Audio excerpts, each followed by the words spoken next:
Hello বন্ধুরা, welcome to চাকরি সমাধান। আজকে আমাদের অর্থনীতির ফাউন্ডেশন ক্লাস মানে ইকোনমিক্সের ফাউন্ডেশন ক্লাসের পার্ট 2। আজকে আমরা national income, GDP, GNP, NNP এইসব জিনিসগুলো নিয়ে ডিসকাস করব এবং খুব সোজা ভাষায় বোঝার চেষ্টা করব এই জিনিসগুলো কী এবং অর্থনীতির জন্য এই জিনিসগুলো কীভাবে ইম্পর্টেন্ট। ফার্স্ট ভিডিওতে আমরা অর্থনীতি কী, অর্থনীতির বিভিন্ন অর্থনীতিবিদরা কী কী সংজ্ঞা দিয়েছিল, অর্থনীতি কয় প্রকারের হয়, ডিমান্ড অ্যান্ড সাপ্লাই কি, এইসব নিয়ে ডিসকাস করেছিলাম। তোমরা যদি ফার্স্ট ভিডিওটা না দেখে থাকো এটা দেখে নিও এবং সেকেন্ড ভিডিওটা এবং সেকেন্ড পার্টটা হচ্ছে তারপরে দেখো। তো সেকেন্ড পার্টটা যদি তোমাদের ভালো লেগে থাকে ভিডিওটা দেখার পর ভিডিওটাকে লাইক করে দেবে এবং চ্যানেলটাকে সাবস্ক্রাইব করে দিও।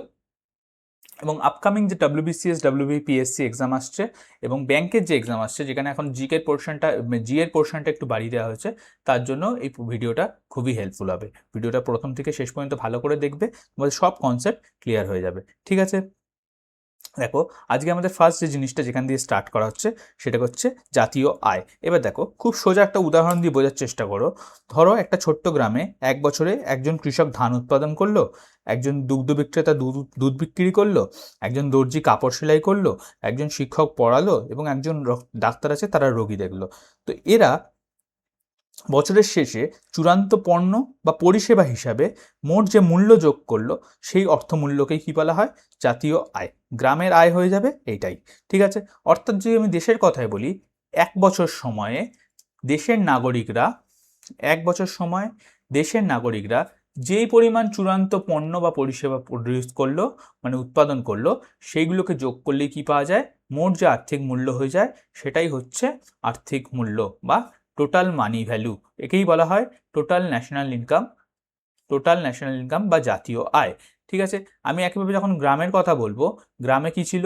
একজন কৃষক ছিল মানে ফার্মার, সে ধরো 300 টাকার গুডস প্রডিউস করলো। ঠিক আছে, একজন ধরো দর্জি ছিল, দর্জি কি করলো? দর্জি 200 টাকার গুডস প্রডিউস করলো। ঠিক আছে, একইভাবে একজন ডাক্তার ছিল, তিনি 500 টাকার গুডস সেবা দিল, তাই না? ডাক্তার 500 টাকার সেবা প্রডিউস করলো বা পরিষেবা বা সার্ভিস দিল। ঠিক আছে, ঠিকভাবে একজন শিক্ষক ছিল, শিক্ষকেরটাও কি হবে?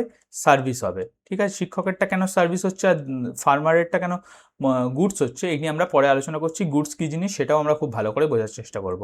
ঠিক আছে, শিক্ষক ধরো 300 টাকার পড়ালেন মানে 300 টাকার তিনি সার্ভিস প্রোভাইড করলেন। তো এইগুলোকে যোগ করলেই যেটা হচ্ছে সেটা হচ্ছে একটা গ্রামের জাতীয় আয়। ঠিক একইভাবে ভারতের যত নাগরিক আছে তাদের এক বছরে যেই পরিমাণ পণ্য বা সেবা মানে গুডস অর সার্ভিসেস দিচ্ছে, সেগুলো চূড়ান্ত মূল্য আর্থিক মূল্য যোগ করলেই যেটা হয় সেটাকেই বলা হয় দেশের জাতীয় আয়।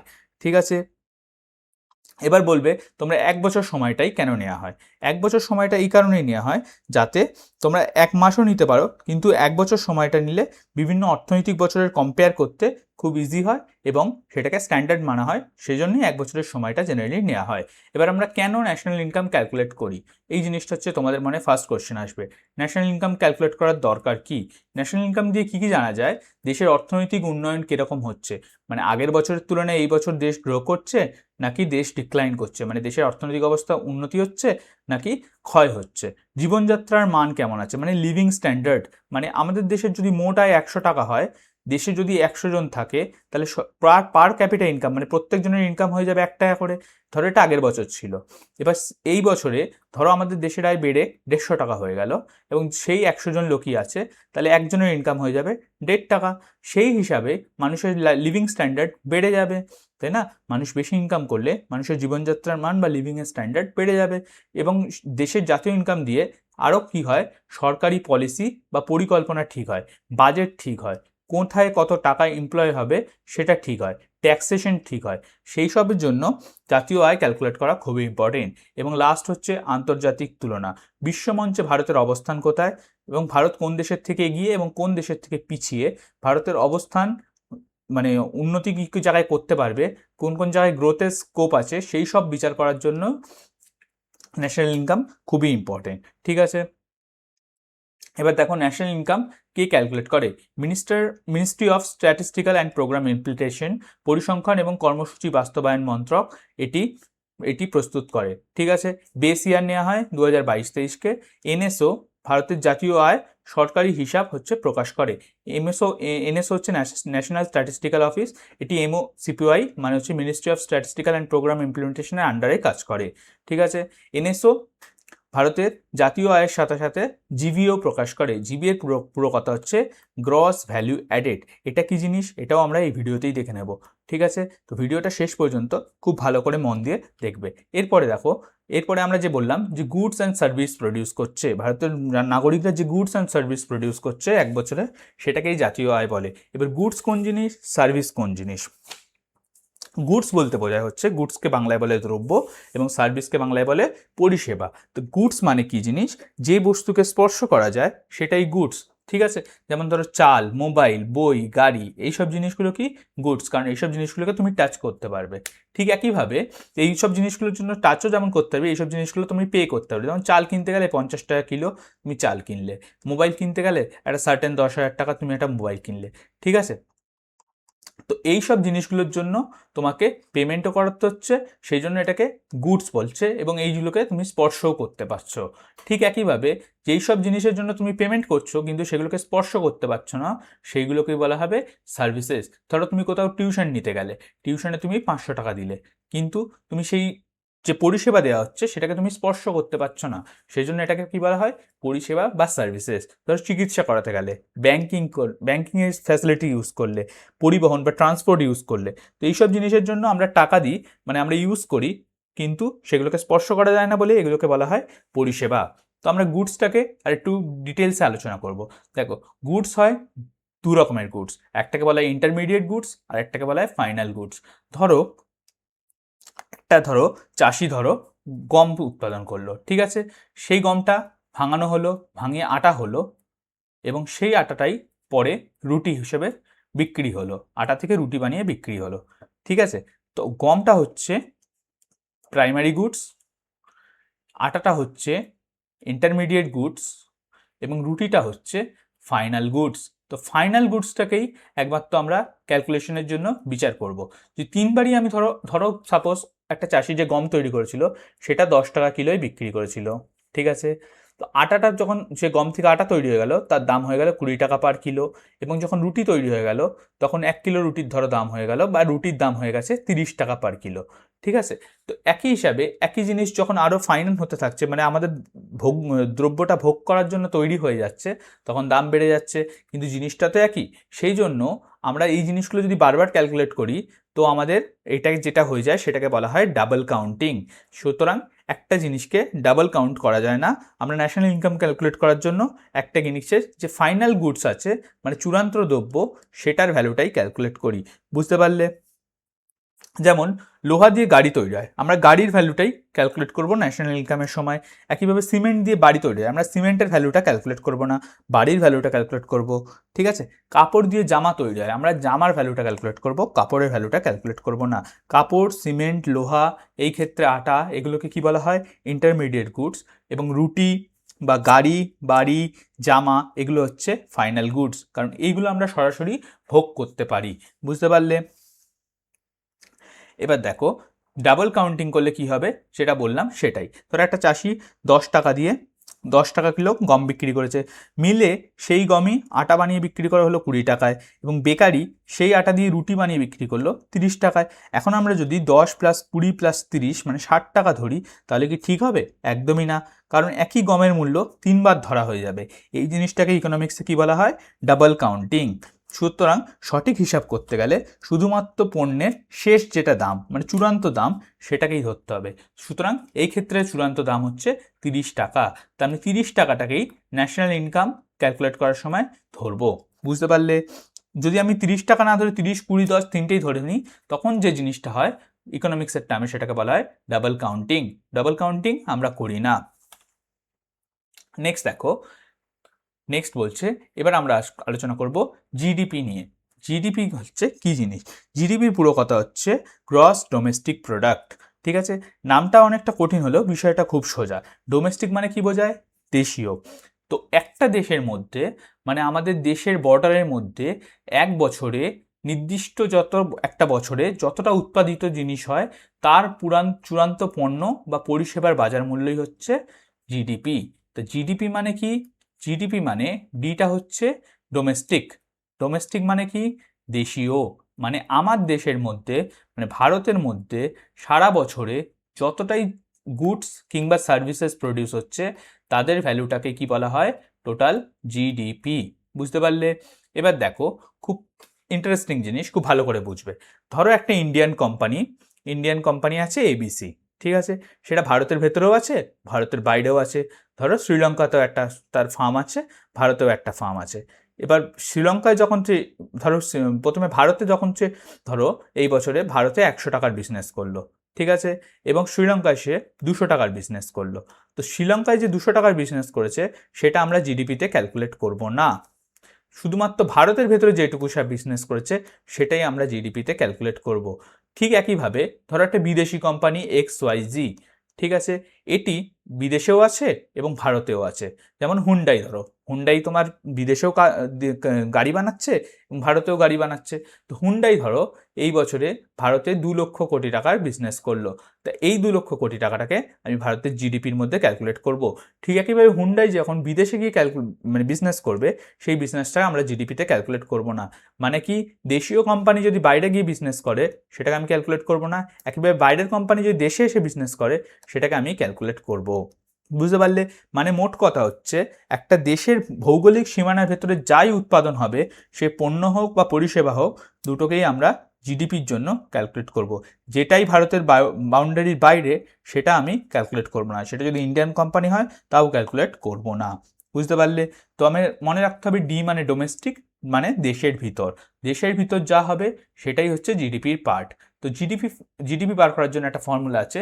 তো ফর্মুলাটা অনেক সময় জিজ্ঞেস করে থাকে, যে দেখো GDP equals to C plus I plus G plus X minus M. তো এখানে সি বলতে বোঝায় হচ্ছে কনজামশন, মানে ব্যক্তিগত ভোগ বা খরচ। আই বলতে বোঝায় হচ্ছে ইনভেস্টমেন্ট, মানে ব্যবসার জন্য যা বিনিয়োগ করা হয়। জি বলতে বোঝা হচ্ছে গভর্নমেন্ট এক্সপেন্ডিচার, মানে হচ্ছে সরকারি ব্যয়। এবং এক্স মানে বোঝা হচ্ছে রপ্তানি। রপ্তানি সবসময় দেশের আয় হয়। ধরো একটা গুডস তৈরি হলো ইন্ডিয়াতে, সেটা বাইরের দেশে গিয়ে বিক্রি হলো, তো টাকাটা তো ইন্ডিয়াতেই আসবে না? তো এটা রপ্তানি সবসময় দেশের জন্য আয়। এবং ঠিক একইভাবে আমদানি হলো, ধরো একটা বিদেশ থেকে একটা জিনিস আমাদের দেশে কেনা হলো, তো আমাদের দেশে যখন কেনা হচ্ছে আমাদের দেশ থেকে মূল্য চলে যাচ্ছে, মানে টাকা কমে যাচ্ছে। তো এটা আমাদের দেশের জন্য এক প্রকারের ব্যয়। ঠিক আছে? তো এক্স মাইনাস এম, এক্স হচ্ছে রপ্তানি এবং এম হচ্ছে আমদানি। তো ফর্মুলাটা একটু মনে রাখবে, C plus I plus G plus X minus M. C I G X, লাস্টে শুধু এমটা বিয়োগ হবে। এমটা কি? আমদানি। ঠিক আছে? এইটুকু মনে রাখলেই চলবে। আর একটা ফর্মুলা মনে রাখতে হয়, যেটা আসে বারবার, GDP at market price it's equals to GDP at factor cost plus indirect taxes minus subsidies. তো GDP at market price is equals to GDP at factor cost plus indirect taxes, মানে পরোক্ষ কর, মাইনাস সাবসিডিজ মানে ভর্তুকি। ঠিক আছে? এটা আমরা যখন পরে ডিসকাস করব, পরে ভিডিও বানাবো, এটা আমরা ডিটেলসে ডিসকাস করব। চলো এবার আমরা দেখব জিএনপি কি জিনিস। জিডিপির আরেক রকম জিনিস হচ্ছে জিএনপি। এখানে কনসেপ্টটা একটু চেঞ্জ হয়ে যাবে। জি মানে গ্রস, এন মানে ন্যাশনাল এবং পি মানে প্রোডাক্ট। তো মানে জিডিপিতে ডি মানে কি ছিল? ডোমেস্টিক। এখানে এন হয়ে গেল, এন মানে কি? ন্যাশনাল। ন্যাশনাল মানে কি বোঝায়? নাগরিক। ধরো ন্যাশনাল মানে কি বোঝাচ্ছে? নাগরিক। তো নাগরিক ধরেই আমরা পুরো কনসেপ্টটা মনে রাখবো। ডি মানে কি আমরা ভেবেছিলাম? ডোমেস্টিক, মানে দেশের ভেতর যা যা উৎপাদন হচ্ছিল, সে আমরা দেশীয় কোম্পানি করুক না বিদেশি কোম্পানি করুক, সবই আমার জিডিপির পার্ট হচ্ছিল। একইভাবে এন মানে যখন নাগরিক, সেই নাগরিকটা ভারতীয় নাগরিক পৃথিবীর যেখানে ইচ্ছা যা ইচ্ছা ইনকাম করুক, সবই আমার জিএনপির পার্ট হবে। বুঝতে পারলে? একইভাবে ইন্ডিয়ান কোম্পানি পৃথিবীর যেখানেই ইনকাম করুক না কেন, সেটা আমার জিএনপির পার্ট হবে।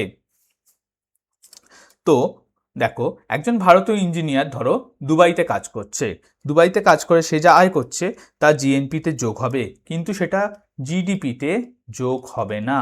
ঠিক আছে? একজন ধরো ভারতীয় পৃথিবীর যেখানে থেকেই যাই আয় করুক না কেন, বা যাই পণ্য বা যা পরিষেবা দিক না কেন, সেগুলো সবার চূড়ান্ত ভ্যালু আমার জিডিপিতে অ্যাড হয় না, কিন্তু জিএনপিতে অ্যাড হয়। বুঝতে পারলে? ডি মানে কি? দেশীয়, মানে দেশের ভেতর যা হবে সেটাকে জিডিপি বলবো। এবং নাগরিক মানে কি? এন মানে কি? নাগরিক বা ন্যাশনাল। সে যখন দেশের বাইরে গিয়েও যা ইনকাম করবে সব আমার জিএনপিতে ক্যালকুলেট হবে। বুঝতে পারলে? তো আমার জিডিপি আর জিএনপির মধ্যে যে ফর্মুলা আছে সেটাকে বলা হয় GNP equals to GDP plus NFIA. NFIA এর পুরো কথা হচ্ছে net factor income from abroad. ধরো ভারতের জিডিপি 100 টাকা, খুব ভালো কথা। জিডিপি কত? 100 টাকা। এবার বিদেশ থেকে ভারতীয়রা কত আয় জানছে, মানে ইন্ডিয়ান ন্যাশনালরা যেখানে বিদেশে পোস্টেড আছে সেখানে কত টাকা ইনকাম করছে। ধরো 20 টাকা ইনকাম করছে, ইন্ডিয়ানরা 20 টাকা ইনকাম করছে। এবার ভারতে বসে বিদেশিরা কত টাকা ইনকাম করছে, ধরো ফরেনার্স লিখলাম, তো ফরেনার্সরা ধরো 5 টাকা ইনকাম করছে। তাহলে এনএফআইএ হয়ে যাবে ইন্ডিয়ানদের যেটা ইনকাম মাইনাস ফরেনারদের যেটা ইনকাম, মানে ₹20 মাইনাস ₹5। এই যে 15 টাকা, এটাই জিডিপির সাথে অ্যাড করে দিলে যেটা পাওয়া যাবে সেটাই হচ্ছে জিএনপি। তাহলে জিএনপি ইকুয়ালস টু কি? GDP plus NFIA. এনএফআইএ এর পুরো কথা তোমাদের মনে রাখতে হবে, net factor income from abroad. তাহলে জিডিপি এখানে ছিল 100 টাকা এবং এনএফআইএ ছিল 15 টাকা, তো 115 টাকাই হচ্ছে জিএনপি। বুঝতে পারলে? এবার দেখো আরেকটা জিনিস, এবার আমাদের একটা কনসেপ্ট মনে রাখতে হবে যেটাকে বলা হয় ডেপ্রিসিয়েশন। ডেপ্রিসিয়েশনকে বাংলায় বলা হয় অপচয় বা ক্ষয়। ধরো তুমি একটা আজকের দিনে দাঁড়িয়ে আইফোন কিনলে, তো আইফোন তোমার দাম পড়লো 1 লক্ষ টাকা, ঠিক আছে। যখন আজ থেকে 3 বছর পরে আরও 3টে আইফোন ধরো লঞ্চ করে গেছে, সেই আইফোনটাই তুমি যখন বিক্রি করতে গেলে, তা সেটার দাম পেলে তুমি ধরো 50,000 টাকা। এই যে তোমার ভ্যালু 50,000 টাকা কমে গেল, 1 লক্ষ থেকে 50,000 হয়ে গেল, সেটাকেই কি বলা হয়? অপচয় বা ক্ষয়। মানে তোমার ধরো একটা নতুন জিনিস আছে, সেটা সময়ের সাথে সাথে যে বাজার দর কমে যায় সেটাকেই কি বলে? ডেপ্রিসিয়েশন বা অপচয়, ঠিক আছে। এবার জিডিপি, এবার এনডিপি দেখব। জিডিপির থেকে এনডিপি পাওয়া যায়, মানে গ্রস ডোমেস্টিক প্রোডাক্ট থেকে পাওয়া যায় হচ্ছে নেট ডোমেস্টিক প্রোডাক্ট। একইভাবে জিএনপি থেকে পাওয়া যায় হচ্ছে এনএনপি, মানে গ্রস ন্যাশনাল প্রোডাক্ট থেকে পাওয়া যায় হচ্ছে নেট ন্যাশনাল প্রোডাক্ট। এবার দেখো জিডিপি আর এনডিপির মধ্যে সম্পর্ক কি? এনডিপি মানে নেট যেটা, সেটা equals to gross minus depreciation. তাহলে net domestic product equals to gross domestic product minus depreciation. একইভাবে NNP equals to GNP minus depreciation, মানে গ্রস যেগুলো আছে, গ্রসদের থেকে ডেপ্রিসিয়েশন বাদ দিলে পাওয়া যায় হচ্ছে নেটটা, সেটা ডি হোক, মানে ডোমেস্টিক হোক বা ন্যাশনাল হোক, ঠিক আছে। বুঝতে পারলে? হ্যাঁ, ডেপ্রিসিয়েশনটা বাদ দিলে জিডিপি বা জিএনপি থেকে পাওয়া যায় হচ্ছে এনডিপি বা এনএনপি, ঠিক আছে। এবার লাস্ট আর একটা কনসেপ্ট আমরা আজকে দেখব, সেটাকে বলা হয় জিভিএ। জিভিএ এর পুরো কথা হচ্ছে গ্রস ভ্যালু অ্যাডেড। তাহলে উৎপাদনের, দেখো কি বলা আছে, উৎপাদনের প্রতিটি স্তরে যত নতুন মূল্য অ্যাড হয় তাকেই বলা হয় জিভিএ, ঠিক আছে। সেই চাষির এক্সাম্পলে ফিরত আসি। ধরো একটা চাষি 100 টাকার গম উৎপাদন করেছে, ঠিক আছে। সেটা ধরো যখন মিলে আটা হলো তার দাম হয়ে গেল 180 টাকা। তার মানে কি, এই প্রসেসটায় 80 টাকা ভ্যালু অ্যাড হলো, ঠিক আছে। সেই আটা দিয়ে যখন রুটি তৈরি করা হলো বেকারিতে, তার দাম হয়ে গেল 300 টাকা। তো প্রথমে দাম কত ছিল? 100 টাকা, সেটা 80 টাকা বাড়লো সেকেন্ড স্টেপে, 80 টাকা বেড়ে হয়ে গেল 180 টাকা, এবং থার্ড স্টেপে যখন রুটি তৈরি হয়ে গেল তার ভ্যালু হয়ে গেল 120 টাকা বেড়ে 300 টাকা। তাহলে মোট কত টাকা দাম বাড়লো? মোট দাম বাড়লো 80 টাকা, 120 টাকা এবং 100 টাকা। এই তিনটে যোগ করলেই দেখো তুমি কত হবে, 100 যোগ 80 যোগ 120 যোগ করলে হয়ে যায় 200 এবং 100 300। তাহলে 300 টাকাই তো ফাইনাল ভ্যালুটার প্রোডাক্ট না? এটাই হচ্ছে জিভিএ, মানে কি? গ্রস ভ্যালু অ্যাডেড, মানে মোট কত ভ্যালু অ্যাড করা হয়েছে, ঠিক আছে। সেটাকেই বলা হয় জিভিএ। জিভিএ equals to output minus intermediate consumption. এই ফর্মুলাটা তোমাদের মনে রাখতে হবে। তো এই ভিডিওতে আমরা কি কি আলোচনা করলাম? জিডিপি কি, এনডিপি কি, জিএনপি কি, এনএনপি কি, ঠিক আছে। এর সাথে আমরা আলোচনা করলাম ন্যাশনাল ইনকাম কি, ঠিক আছে। তো এই সব কনসেপ্টগুলো তোমাদের আপকামিং এক্সামের জন্য খুবই ইম্পর্টেন্ট হবে, এবং ভিডিওর ফার্স্ট পার্টটা না দেখে থাকলে ভিডিওর ফার্স্ট পার্টটাও দেখে নিও। দেখা হবে পরের ভিডিওতে আমরা আলোচনা করব ইনফ্লেশন নিয়ে, ইনফ্লেশন বা মুদ্রাস্ফীতি নিয়ে, ঠিক আছে। ভিডিওটা ভালো লেগে থাকলে ভিডিওটা লাইক করে দিও এবং চ্যানেলটা সাবস্ক্রাইব করে দিও। দেখা হবে পরের ভিডিওতে।